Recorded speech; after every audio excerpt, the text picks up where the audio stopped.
warahmatullahi wabarakatuh. Kami dari kelompok 4 sebelumnya. Perkenalkan, nama saya Nanda Istiqomah, absen 21. Saya Rafael Foresi, absen 13. Saya Nuria, absen 26.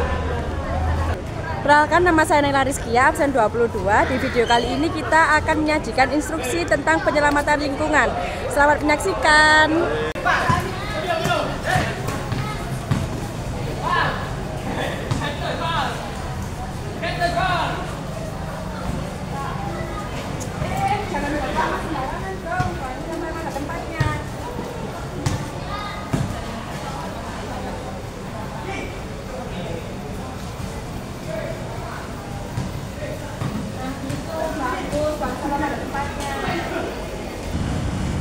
Teman-teman, kita tidak boleh membuang sampah sembarangan. Adapun cara membuang sampah yang benar, yaitu yang pertama, pisahkan sampah sesuai jenisnya, seperti organik, anorganik, dan B3. Yang kedua, buang sampah kepada tempat yang telah disediakan, jangan di sungai, jalanan, maupun ruang yang terbuka. Ada juga dampak yang dirasakan ketika kita membuang sampah sembarangan. Yang pertama, membuang sampah di sungai mengakibatkan banjir. Yang kedua, hewan di laut akan punah karena menelan sampah plastik. Yang ketiga, kerusakan habitat akibat sampah yang sulit terurai. Instruksi cara membuang sampah yang benar. Yang pertama, siapkan tempat sampah yang sesuai. Pastikan kita memiliki tempat sampah yang terpisah untuk setiap jenis sampah seperti sampah organik, sampah anorganik, dan sampah B3. Yang kedua, pilah sampah dengan teliti. Sebelum membuang sampah, pastikan untuk memilahnya sesuai kategori. Sampah organik harus diletakkan dalam wadah yang khusus untuk kompos. Sampah anorganik seperti botol plastik atau kaleng dapat dipisahkan dan disortir lebih lanjut untuk proses daur ulang.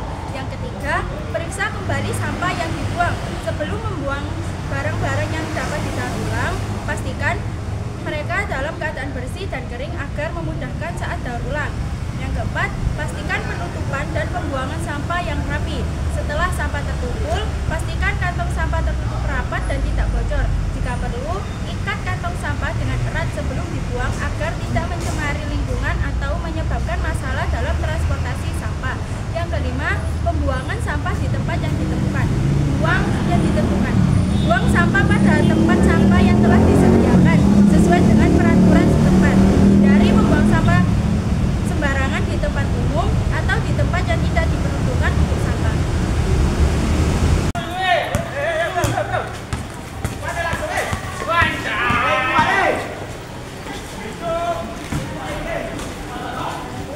Dari kamu, sini. Seharusnya kamu setelah pakai wastafel ini harus dikatakan, kamu jangan biarkan begitu saja. Nah, itu dong. Cara membuang air dengan bijak yaitu: 1. Selalu periksa keran setelah digunakan. Yang kedua, saat mencuci tangan, sikat gigi atau mencuci piring, matikan keran saat tidak diperlukan. Dampak yang dirasakan saat menggunakan air dengan bijak: 1. Terbuang percuma, terutama di daerah yang memiliki keterbatasan pasokan air. Yang kedua, penurunan debit air di sungai atau danau yang memengaruhi habitat hewan dan tumbuhan. Jika kita menghemat penggunaan air, maka ada dampak yang kita rasakan, yaitu 1. Mengurangi pemborosan air yang berharga untuk kebutuhan manusia dan ekosistem. Yang kedua, mengurangi pemborosan air berharga untuk kebutuhan manusia dan ekosistem. Instruksi menghemat energi dengan bijak, seperti menggunakan air secara bijak. Yang pertama yaitu tutup keran saat tidak digunakan. Selalu tutup keran setelah selesai digunakan, seperti saat cuci tangan atau mencuci perbekalan. Yang kedua, mengatur penggunaan air untuk penyiraman tanaman. Tentukan waktu yang tepat untuk menyiram tanaman, seperti pagi atau malam hari, untuk meminimalisir penguapan air yang terjadi pada siang hari. Yang ketiga, hemat air saat mandi. Batasi waktu mandi agar penggunaan air lebih efisien. Yang keempat, instalasi peralatan hemat air. Gunakan perangkat seperti shower head air, keran dengan aerator dan toilet dual flush untuk mengurangi aliran air yang berlebihan.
ketiga, jangan biarkan tanaman kekurangan atau kelebihan air. Penyiraman yang tepat dapat memperkuat daun dan tanaman secara keseluruhan, sehingga meminimalisir kebutuhan untuk memangkas daun. 4. Jika ada daun yang mati, rusak, atau terinfeksi, lakukan pemangkasan dengan menggunakan alat pemangkas yang bersih dan tajam. Potong pada pangkal daun dengan hati-hati untuk menghindari kerusakan pada bagian tanaman lainnya. 5. Pastikan tanaman mendapatkan nutrisi yang cukup agar daunnya tetap sehat dan kuat. Penggunaannya pupuk organik atau pupuk yang sesuai dengan jenis tanaman dapat mendukung pertumbuhan daun yang optimal tanpa perlu memangkasnya.